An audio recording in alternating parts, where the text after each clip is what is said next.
ভাই 10 টাকা বাদাম দিন তো। নেন ভাই 10 টাকা। 10 টাকা।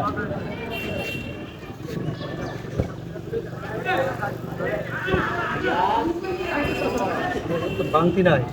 ভাই আমার কাছে তো বাংলা নাই। 10 টাকা বাদাম তখন আপনার 90 টাকা করে যেমন লাগে 90 টাকা প্রয়োজন লাগে। 90 টাকা দিতেই পারো। এলো ভাই আপনি এভাবে তৎপথে চলতেছে আপনি 10 টাকা বাদাম নেন এই জন্য দিতে হবে না, যেহেতু আপনার কাছে ভাঙতি নেই, আমার কাছে ভাঙতি নাই। ঠিক আছে, একটা জিনিস আমার কাছে খুবই ভালো লাগছে যে আপনি এই যে পায়ের অবস্থা, আপনার তো পা নাই, একটা পা নাই।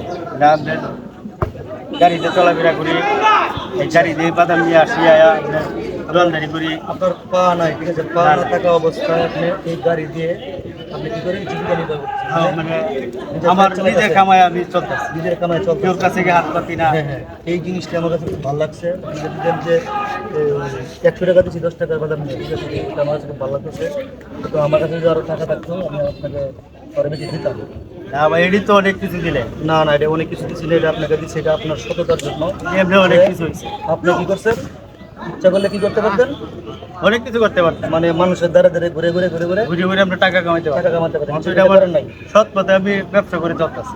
যাই হোক, এই যে ভিউয়ার্স দেখেন এই যে এই গাড়ি দিয়ে আমি এই যে একটা গাড়ি দেখতেছেন, এই গাড়িটা দিয়ে উনি বাদাম বিক্রি করে। উনি যদি ইচ্ছা করতো তাহলে কি করতে পারতো, মানুষের কাছাকাছি গিয়ে গিয়ে মানুষের কাছে হাত পাততে পারতো। উনি হাত না পেতেও উনি কি করতেছে, এই দেখেন বাদাম বিক্রি করে খাইতেছে। উনি হচ্ছে গিয়ে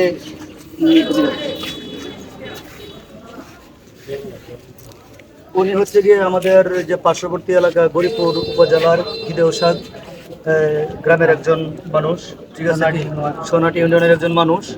সকলেই ওনার জন্য দোয়া করবেন আর সকলেই ওনার পাশে থাকার চেষ্টা করবেন। ওনাকে যদি কেউ কোনোভাবে সহযোগিতা করতে চান, যদি পাশে থাকতে চান, অবশ্যই থাকতে পারেন। ওনার সাথে আমার সাথে যোগাযোগ করতে পারেন, হয়তো বা ওনার ফ্যামিলির সাথে আপনি যোগাযোগ করতে পারেন। কারণ দেখেন, উনি ইচ্ছা করলেই মানুষের কাছে কাছে ঘুরে ঘুরে ধারে ধারে গিয়ে গিয়ে মানুষের কাছে হাত পাততে পারতো। হাত না পাতেও উনি কি করতেছে, বাদাম বিক্রি করে খাইতেছে। সকলে ওনাকে দোয়া করবেন, ওনার পাশে থাকারও চেষ্টা করবেন। সকলে ভালো থাকবেন। আসসালামু আলাইকুম। আপনাকেও ধন্যবাদ করার জন্য। দোয়া করি না। আচ্ছা আচ্ছা আচ্ছা।